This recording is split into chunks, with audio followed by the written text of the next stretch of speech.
Arrancamos aquí nuestra semana de 8 Magazine, ya en la mesa y con los contenidos preparados para empezar a profundizar en ellos. Habitualmente los martes arrancamos la semana y el programa hablando de psicología, de sociología, de educación, de emociones, y solemos hacerlo con nuestro psicólogo de cabecera, que es Fernando Pérez del Río, a quien hemos echado de menos en las últimas semanas por diferentes circunstancias. ¿Cómo estás, Fernando? Bienvenido. Estoy bien. Buenas noches. Buenas noches y, sobre todo, gracias por retomar el ritmo de los martes. De vez en cuando tenemos que dejarle a Fernando que haga otras cosas, que se forme, que lea, como dice él, he leído mucho, y luego viene a contárnoslo. Hoy vamos a hablar de educación, Fernando, pero este es un tema habitual en la sección, pero hoy lo vamos a hacer desde otro punto de vista. Cuéntanos cuál. Bueno, yo creo que un tema que tenemos que abordar hoy y más veces son las pedagogías alternativas, que son realmente preciosas, son muy bonitas. Pero yo creo que para esta ocasión vamos a invitar a Diego Castrillo, que es pedagogo, está formando en el método Montessori y trabaja, yo creo, en un sitio muy conocido que es Freetime, y conocido en toda la ciudad de Burgos, que trabaja esto día a día y también nos puede contar más cosas. Buenas noches, Diego, bienvenido. ¿Qué tal? Vamos, ¿te parece, Diego, acotando los términos que van a salir varias veces en esta conversación para que todos tengamos claro a qué nos referimos? Cuando hablamos de pedagogías alternativas o no convencionales, ¿a qué nos referimos? Bueno, pues nos referimos a un abanico muy grande de pedagogías o metodologías. Nosotros las que utilizamos son activas, que llamamos. Dentro de las pedagogías alternativas pues podría estar también el homeschooling, que al final es convencional pero es en casa. También puede haber otras metodologías basadas en, pues yo que sé, en la psicomotricidad, en otras partes, ¿no? La nuestra es Montessori y también utilizamos la democrática y autodirigida, porque son los niños los que deciden. Bueno, esto es de una forma muy resumida el método que lleváis a cabo en Freetime, y que, por ejemplo, ¿en qué difiere porque vosotros impartís educación infantil hasta de 3 a 6 años? No es tan estricto porque las edades, los límites de edad no son importantes para vosotros, pero para que todos nos entiendan y podamos compararlo con el método oficial, ¿no? Una parte infantil y una de primaria. ¿En qué se diferencia vuestra forma de trabajar a la de un colegio convencional? Diego, por ejemplo, vuestras aulas, ¿cómo son físicamente? En un aula de primaria los niños están sentados de 2 en 2, a veces en grupos de 4 o 5, en el mejor de los casos, pero normalmente están sentados en una mesa. Y el aula se distribuye orientada hacia el encerado, me da igual que sea una pantalla electrónica o no. ¿Vuestras aulas son así? Es muy diferente. Nosotros, por acotar también metodologías, tenemos una etapa de 1 a 3 años que está en la ciudad, que sigue la metodología de Pigler, que está muy basada en el movimiento, por la importancia que tiene a esas edades. Luego tenemos ya en Saldaña de 3 a 6 años, que ya lo que decimos es eso, que de 5 a 7 años pueden estar tanto en infantil como en primaria, dependiendo de la capacidad del niño, o sea, ya no nos basamos en la edad. Y de 3 a 6 es educación creadora. Se basa mucho en el juego libre y en que ellos sean libres para expresarse, tanto en las artes como en el juego. Y también tenemos Montessori, porque ya la primaria ya sigue el currículum Montessori como tal. Entonces vamos considerando en cada etapa lo que necesitan, ¿no? Movimiento, y luego expresión y luego ya lo intelectual, que ya es la primaria. ¿Y eso no encaja sentados en una mesa 5 horas? Eso es lo que ellos tienen, libertad de movimiento. Se podría decir que es un sistema abierto, ¿no? Ellos entran por la mañana, ellos mismos se dejan la chaqueta, entran al espacio, si quieren comen algo, si no se ponen a jugar. Luego sí que tenemos una reunión, tanto en infantil como en primaria. En primaria los miércoles, los lunes ahora es asamblea, que es más para decidir ya cosas del cole, como son más mayores pueden decidirlo, pero siempre tenemos una reunión antes de empezar el día y luego ya cada uno decide lo que quiere aprender. Entonces es lo que tú decías, que puede haber niños que estén trabajando solos, porque ellos lo deciden, y niños que prefieren estar en grupos. Eso es tanto en infantil como en primaria. Pueden surgir también proyectos que les puede durar pues semanas o meses, entonces pues cada día ellos lo van realizando y nosotros hacemos un seguimiento de todo esto para luego poder evaluar también. Y todo esto no es más que un método, porque al final el contenido, el currículum, tiene que adaptarse al que exige la Junta de Castilla y León en un colegio convencional. Es decir, no porque los niños decidan si primero hacen matemáticas o hacen una parte práctica o se dedican a la lectura, dejan de estudiar los conceptos que ha marcado el currículum de la Junta. Hay una metodología muy rigurosa. Explícanos esa parte, porque yo creo que hay una pequeña confusión. Claro, nosotros en vez de coger el currículum oficial, digamos, que sería el estatal y luego el de la Junta, cogemos el currículum Montessori, que prácticamente es el mismo. Hicimos incluso un proyecto en el que les poníamos paralelos, ¿no?, para que se viera también esa coherencia, ¿no?, que tiene con el oficial. Pero en realidad nos gusta más el Montessori, porque lo abarca desde otras áreas y lo enlaza a todo, que es lo que se llama educación cósmica en primaria. Y que viene de eso, viene de unas grandes historias que se cuentan al principio del curso para que los niños entiendan que todo está unido y que somos parte pues, de un todo. De ahí ese nombre, ¿no?, que puede parecer extraño, de cósmico, pero al final es entenderlo. Y de ahí surgen todas las ciencias, que son botánica, zoología, geografía, historia, todas las que conocemos. Y una cosa más, enseguida te dejo meter baza, perdona, Fernando, pero es que este tema me parece apasionante.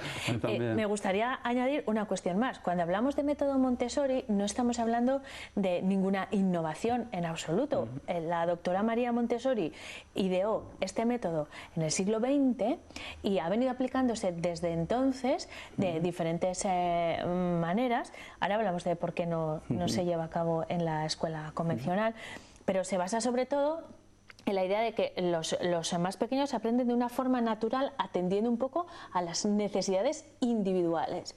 En la convencional se atiende a las necesidades grupales, en realidad, ¿no, Diego? Claro, es que es muy diferente. Nosotros sí que intentamos ver a cada uno pues, en sus necesidades y en sus intereses, porque al final son ellos también los que deciden en base a lo que nosotros preparamos, que es en base a sus necesidades. O sea, todo eso es un círculo. Y es muy diferente por eso también, porque no vamos pues que haya que cumplir un temario en un momento trimestral o lo que sea. Nosotros tenemos un currículum que además es de toda primaria. Entonces hay niños que a lo mejor pueden ser de segundo, de tercero, de primaria, y que en algunas cosas como matemáticas vayan muy avanzados y en otras cosas vayan menos. Nosotros como guías lo que hacemos es proponerles precisamente lo que ellos, digamos, llevan peor o les gusta menos, ¿no? Porque al final sí que consideramos que tiene que ser una educación comprensiva en la que aprendan de todo, que esa es la escuela primaria, ¿no? Esa es la primera escuela. Entonces hacemos ese seguimiento. Entonces es muy diferente porque nosotros confiamos en ellos. Yo creo que lo más importante, cuando veo la diferencia que puede haber, es que nosotros tenemos una actitud optimista hacia el ser humano, que consideramos que no hace falta regañarle, no hace falta castigarle para que él tenga interés y motivación para aprender y para convivir, porque también nosotros, pues eso, todos los temas de convivencia los tratamos en la asamblea y son ellos los que se van autorregulando. Esto es costoso, porque claro, imaginaros niños de primaria, la energía que tienen, y en las asambleas tienen quejas, tienen propuestas, tienen también agradecimientos, y ellos pues todo eso lo van regulando, y en la asamblea siguiente evaluamos todo eso si ha funcionado, si no pues salen nuevas propuestas. Claro, para nosotros esto es muy costoso, sería mucho más fácil ir, ¿no?, con la autoridad y decir lo que hay que hacer en cada momento, pero creemos que lo mejor, lo más beneficioso para ellos es que sean ellos los que se regulen así.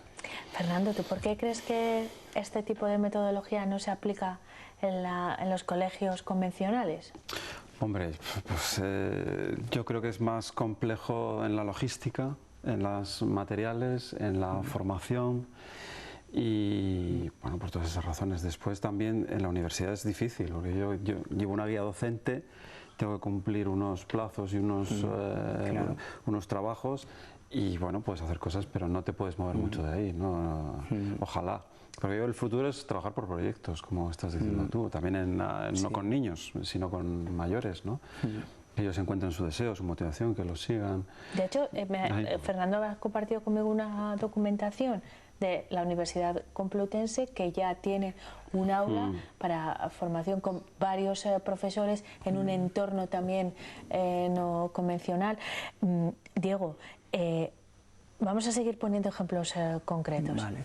¿Este método se puede llevar a cabo porque vuestras escuelas tienen esa fisonomía, una escuela activa tiene esa fisonomía y esas características espaciales, o porque hay menos niños que en una convencional?